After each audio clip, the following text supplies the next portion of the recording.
Auzubillahiminash-shaytanir-rajim. Bismillahir-rahmanir-rahim. Dear students of class 9th, Assalamu alaikum wa rahmatullahi wa barakatuh. Our today's topic is The Tempest. तो इसके हमने पहला जो है इसका पार्ट फर्स्ट वो हमने पढ़ा है, उसके हमने फिर सब पार्ट्स में इसके 5 सब पार्ट्स हमने पढ़े हैं। चूँकि ये 12-15 मिनट से ज़्यादा जब होता है तो फिर हमें इसको कन्फाइन करना पड़ता है पार्ट्स में। तो अब आज हम पढ़ रहे हैं द टेम्पेस्ट पार्ट सेकंड, उसका हम पढ़ रहे हैं सब पार्ट 1।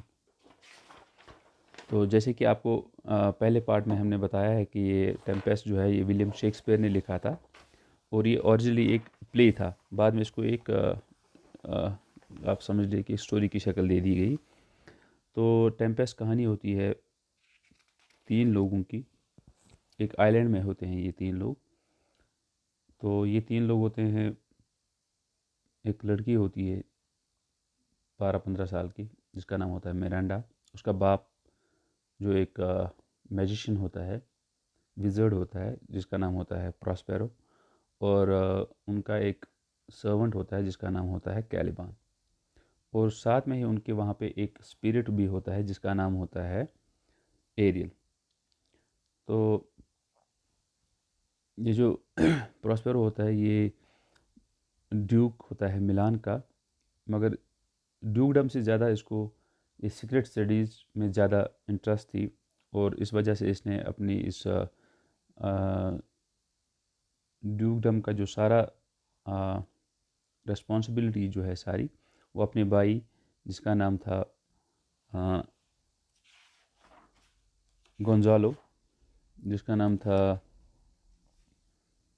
एंटोनियो, सॉरी, तो उसी के हवाले कर दिया था। तो Antonio with the passage of time जब एंटोनियो को ये पावर इसको मिला तो इसको पावर और इस पोजीशन में मज़ा आता गया और उसने प्लॉट किया अपने भाई के ख़िलाफ़, प्रॉस्पेरो के ख़िलाफ़, उसको मारने की साजिश की। मगर चूँकि वो ओपनली उनको मार नहीं सकते थे कि रेबेलियन होने का ख़तरा था, तो इस वजह से उन्होंने उनको एक डैमेज्ड शिप में डाल दिया और समंदर में मरने के लिए, डूबने के लिए छोड़ दिया। तो किस्मत का करना ऐसा हुआ कि ये तैरते गए और चलते चलते तैरते तैरते इस आइलैंड पे पहुंच गए जहाँ पे ये आजकल ठहरे हुए। तो अचानक एक दिन ये सारे जो जो इसका भाई है एंटोनियो, उसका जो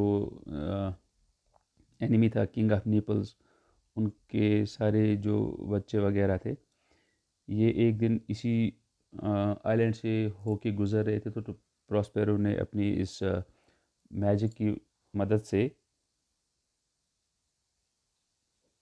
इस समंदर में तूफ़ान खड़ा कर दिया और उनको अपना शिप जो है अबैंडन करने पे मजबूर कर दिया और उनको बिखेर दिया इस आइलैंड पे। तो जो आज का जो सेकंड पार्ट है वो हम उसको आगे हम कंटिन्यू करेंगे। Remaining invisible, Ariel sang a beautiful song and led Ferdinand to the place where Prospero and Miranda were. "What is that, father?" asked Miranda in wonder when she saw Ferdinand at a distance. "Is it a spirit?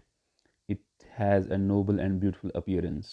Miranda, as you know, had not known what a young man looked like, and moreover, Ferdinand was a handsome young man.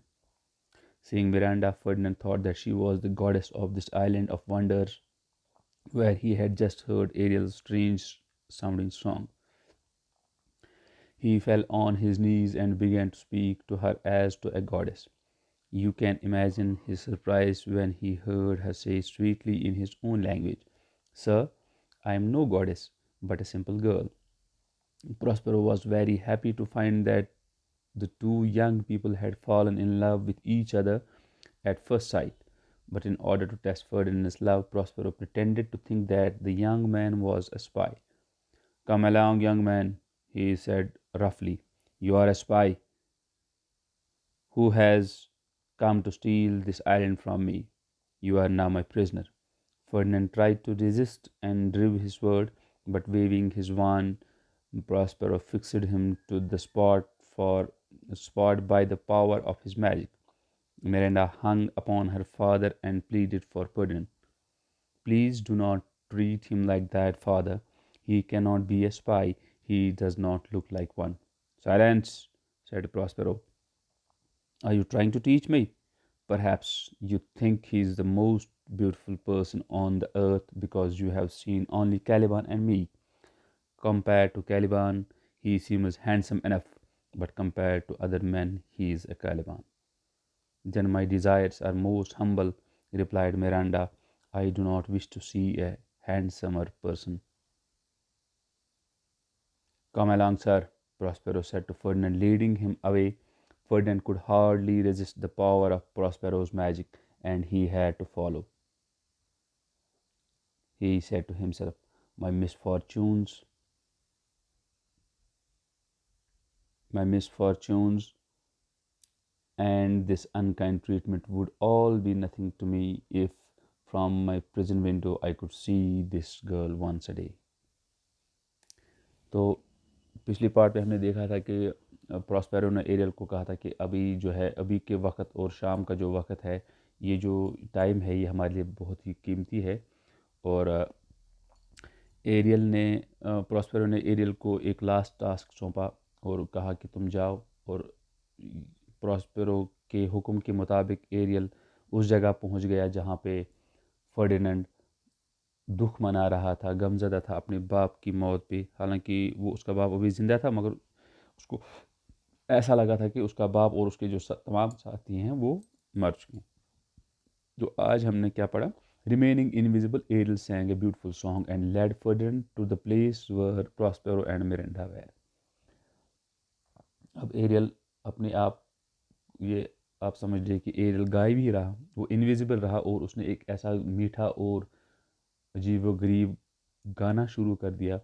और वो अपने गाने की मदद से Ferdinand को उस जगह लेके आ गया जहाँ पे प्रॉस्पेरो एंड मिरेंडा थे। तो जैसे ही मिरेंडा ने फर्डिनेंड की तरफ देखा तो उसने क्या कहा? What is that father? Asked Miranda in wonder when she saw Ferdinand at a distance. तो जैसे ही मिरेंडा ने फर्डिनेंड को देखा तो उसने बड़ी अजीब गरीब आवाज़ में, अजीब गरीब तरीके से हैरान होके उसने अपने बाप से कहा, फादर व्हाट इज़ दिस? बाबा ये क्या है? ये जो चीज़ आ रही है ये क्या है? Is it a spirit? क्या ये कोई जिन है या देव है या कोई स्पिरिट है? It has a noble and beautiful appearance. इसकी जो शक्ल सूरत है वो बहुत ही नोबल और बहुत ही ब्यूटीफुल है। Miranda, as you know, had not known what a young man looked like. आपको जैसे पता है कि मिरिंडा ने अपने बाप और कैलिबान के सिवा किसी और इंसान का चेहरा आज तक नहीं देखा था, तो इसको पता ही नहीं था कि एक यंग मैन कैसा होता है। Moreover Ferdinand was a handsome young man. और इसके अलावा फर्डिनेंड जो था वो बहुत ही हैंडसम और बहुत ही पुरकशिश नौजवान था। Seeing Mirinda, Ferdinand thought that she was the goddess of this island of wonders. तो जैसे ही फर्डिनेंड ने मिरिंडा को देखा तो उसको ये लगा कि ये जो मिरिंडा है ये इस अजीब व गरीब आइलैंड की गॉडेस है। Where he had just heard Ariel strange sounding song, जहाँ पे उसने अभी एरियल का बहुत ही अजीब व गरीब सॉन्ग सुना था। He fell on his knees and began to speak to her as to a goddess. वो अपने घुटनों पे गिर गया और अपने हाथ जोड़ के मिरिंडा से ऐसे मुखातिब हुआ जैसे वो गॉडेस से मुखातिब था। You can imagine his surprise when he heard her say sweetly in her own language. तो आपको ये अंदाज़ा लगाना होगा, आपको ये अंदाज़ा हो जाएगा कि जब वो, आपको ये इस बात का अंदाज़ा होगा कि जो फर्डिनेंड था वो कितना हैरान हुआ होगा जब मिरेंडा ने उसी की ज़बान में बड़ी मीठी आवाज़ में क्या कहा, sir I am no goddess but simple girl. उसने कहा सर मैं कोई गॉडेस नहीं हूँ, बट मैं यहाँ पे एक सिंपल गर्ल हूँ। Prospero was very happy to find that the two young people had fallen in love with each other at the first sight. Prospero बड़ा खुश हुआ ये देखकर जब उसने ये देखा कि ये दोनों जवान लड़का लड़की एक दूसरे की मोहब्बत में गिरफ्तार हो चुके हैं पहली ही नज़र में। But in order to test Ferdinand's love, Prospero pretended to think that the young man was a spy. मगर फर्डिनेंड का प्यार जांचने के लिए प्रॉस्पेरो ने ऐसे जाहिर किया कि जैसे ये जो फर्डिनेंड है कोई जासूस है, उसने ऐसे ही जाहिर किया। Come along young man, he said रफली। प्रॉस्पेरो ने बड़ी सख्त आवाज़ में कहा, कम अलॉन्ग यंग मैन, चलो मेरे साथ चलो। You are a spy who has come to steal this island from me. तुम एक स्पाई हो, तुम एक जासूस हो जो ये जजीरा, ये आइलैंड मुझसे छीनने के लिए यहाँ पे आए हो। You are now my prisoner, तुम अब मेरे कैदी हो। Ferdinand tried to resist and drew his sword. Ferdinand ने प्रॉस्पेरो से मुकाबला करने की कोशिश की और अपनी तलवार बाहर निकाली, खींच ली अपनी मियान से। But waving his wand, Prospero fixed him to the spot by the power of his magic. मगर प्रॉस्पेरो ने क्या किया, अपनी जादुई छड़ी हिला के फर्डिनेंड को उसी जगह पे बांध के रखा, या उसी जगह पे रखा जहाँ पे वो था, वहीं पे फिक्स करके उसको रखा।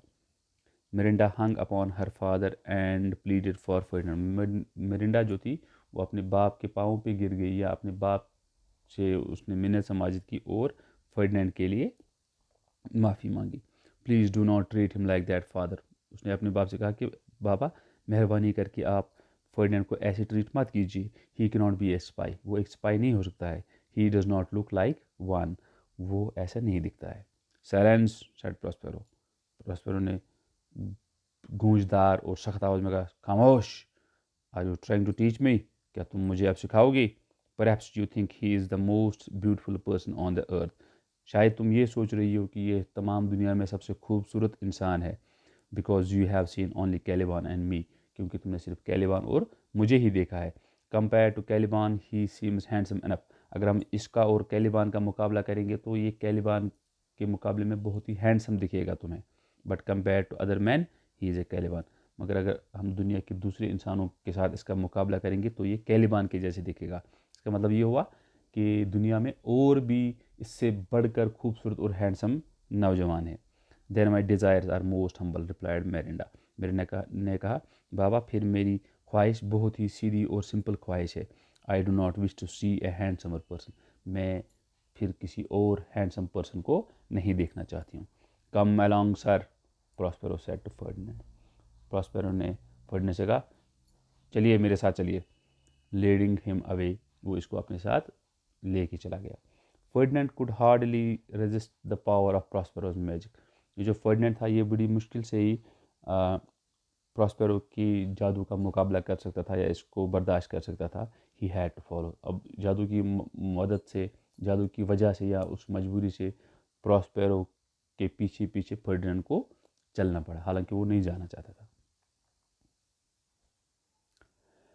ही सेड टू हिमसेल्फ, उसने अपने आप से कहा, my misfortunes and this unkind treatment would all be nothing to me. उसने कहा कि जो मेरी ये बदकिस्मती है, जो ये मेरे साथ हादसा हुआ और ये जो ये सलूक मेरे साथ बुरा सलूक हो रहा है। हालांकि आपको पता होना चाहिए कि जो फर्डिनेंड था वो एक शहज़ादा था, वो एक प्रिंस था। तो प्रिंस लोगों को इस ट्रीटमेंट की आदत नहीं होती है, या इस जो इनके साथ हादसा हुए इसकी आदत नहीं होती है, क्योंकि उन्होंने अपनी ज़िंदगी जो है ऐशो आराम से गुजारी है, ऐशो अशरत से गुजारी है, अपने नौकरों पे हुक्म चलाए हैं। तो अब ये जो इसके साथ ये बर्ताव हो रहा था कि इसके लिए बड़ा मुश्किल था ये सह पाना। मगर उसने फिर कहा, अपने दिल में ये सोचा कि ये जो मेरे साथ ट्रीटमेंट हो रहा है, मेरे साथ सलूक हो रहा है, या जो मेरे साथ ये जो मुसीबतें वाक़यात पेश आई, ये मेरे लिए कुछ भी नहीं होते। If from my present window, अगर मैं अपनी जेल की खिड़की से I could see this girl one side, अगर मैं अपनी जेल की खिड़की से इस लड़की को सिर्फ दिन में एक बार देख सकूं, तो ये मेरे लिए ये मुसीबतें, ये परेशानियां, ये बर्ताव कुछ भी नहीं होगा। तो ये था टेम्पेस्ट सेकंड का पहला पार्ट। कल हम पढ़ेंगे टेम्पेस्ट सेकंड का दूसरा पार्ट इंशाल्लाह। खुदा हाफ़िज़।